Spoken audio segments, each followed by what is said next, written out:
Hi, good morning friends. ஒரு சின்ன கதை. ஒரு ஊரில் ஒரு நல்ல வசதியான ஒரு நபர். அவர் ஒரு நேச்சர் என்னென்னா, நிறைய பேருக்கு ஹெல்ப் பண்ணுவார். ஆனால் அந்த ஹெல்ப் பண்ணுறத கொஞ்சம் வெளியில் காட்டவும் செய்வார். ஓகேங்களா? அவர் வசதியாக இருக்கிறது அடுத்தவங்களுக்கும் தெரியணும், நன்மை செய்கிறதையும் காமிச்சிக்கணும். அதில் ப்ரோஸ் அண்ட் கான்ஸ் இருக்குது. காமிக்க வேண்டிய அவசியம் இல்லை பொதுவாக. ஆனால் காமிச்சா அடுத்தவங்களும் நன்மை செய்ய தூண்டும். அது பாசிட்டிவ் சைடு. இது இவரோட நேச்சர். ஓகேங்களா? அவர் அந்த ஊருக்கு ஒரு துறவி வர்றாரு. அந்த துறவி மிகப்பெரிய ஒரு ஞானமுள்ள ஒரு துறவி. அவர்கிட்ட ஊர் மக்கள்லாம் போய் அறிவுரைகள்லாம் கேட்குறாங்க.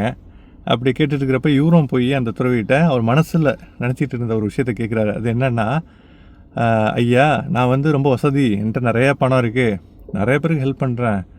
ஓகேங்களா? ஆனால் என் மனசில் சந்தோஷமே இல்லை. ஆனால் எனக்கு 4 வீடு தள்ளி உள்ள இன்னொருத்தவர், அவர் அவரும் கிட்டத்தட்ட ஒரு நல்ல பணம் வசதி படைத்தவர் தான். அவர் யாருக்கும் உதவி செய்ய மாட்டாருங்க. அவர் உதவி செஞ்சு ஒரு ஆளை கூட நான் மட்டும் இல்லை, யாருமே பார்த்ததில்ல. ஆனால் அவர் ரொம்ப சந்தோஷமாக இருக்கிறாரு. இது என்ன அநியாயம்? கர்மா தியரி, கர்மான்லாம் சொல்கிறீங்களே, இது எப்படி சாத்தியம்? இது தவறு இல்லைங்களா? அப்படின்னு சொல்லிட்டு கேட்குறாரு. உடனே அந்த துறவி தீர்க்கமாக இந்த நபரை கண்ணுக்குள்ளார பார்த்து, அந்த பார்வையிலே இவர்கிட்ட ஒரு பெரிய ஒரு மாற்றம் ஏற்பட ஆரம்பிக்குது. அதுக்கப்புறம் அவர் வார்த்தைகள், யோசித்து வெளிவருகின்ற அற்புதமான தேர்ந்தெடுத்த சிறந்த வார்த்தைகளை துறவி சொல்ல ஆரம்பிக்கிறார். என்னென்னா, நீ உதவி செய்கிற நல்ல விஷயம். நீ சொல்கிற 4 வீட்டுக்கு அடுத்த உள்ள அந்த நபரும் அவரும் 4 பேருக்கு உதவி செய்கிறார் ஆக்சுவலாக. ஆனால் அது உனக்கு தெரியறதில்ல. ஓகேங்களா? அவர் உதவி செய்யாமலும் இருக்கலாம் ஆக்சுவலாக. ஆனால் அவர் செய்யணுங்கிறத, அந்த செய்கிற விஷயத்த வெளி உலகத்துக்கு காட்டணும், அடுத்தவங்களுக்கு தெரியணும்னு அவர் நினைக்க வேண்டிய அவசியம் இல்லை. அவர் செய்கிறது அவருக்கும் அவரது மனசாட்சிக்கும் இறைவனுக்கும் தெரிந்தால் போதும். ஓகேங்களா?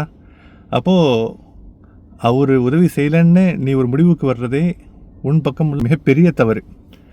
மிகப்பெரிய தவறு. நீ மட்டும் இல்லை, நிறைய பேர் இந்த கன்க்ளூஷனுக்கு வருவாங்க. நீ என்ன பண்ணிட்ட? அடுத்தவங்களுக்கு செய்ய வேண்டியது உனக்கு தெரிந்து தான் செய்ய வேண்டும் என்பது இந்த உலகத்தினுடைய நியதியே கிடையாது ஆக்சுவலாக. செய்கின்ற விஷயங்கள் அடுத்தவர்களுக்கு தெரியாமல் நிறைய பேருக்கு உதவ வேண்டும். ஓகேங்களா? நம்ம மனசாட்சிக்கும் இறைவனுக்கும் அந்த பொருத்தத்துக்கு உட்பட்டு தான் செய்யணுமே ஒழிய அடுத்தவங்களுக்கு வெளிக்காட்டுவதற்காக இல்லை.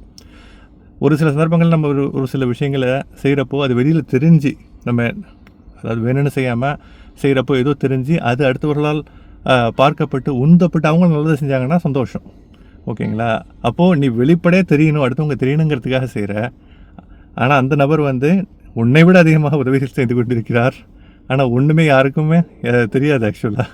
அதற்காக அவர் ஒன்றுமே செய்யலைன்னு சொல்லிட்டு நீ முடிவுக்கு வருவது முதல் தவறு. இது உன்ட்ட உள்ள மிக முக்கியமான மிஸ்டேக். உன்ட்ட மட்டும் இல்லை, நிறைய பேர்கிட்ட இருக்குது.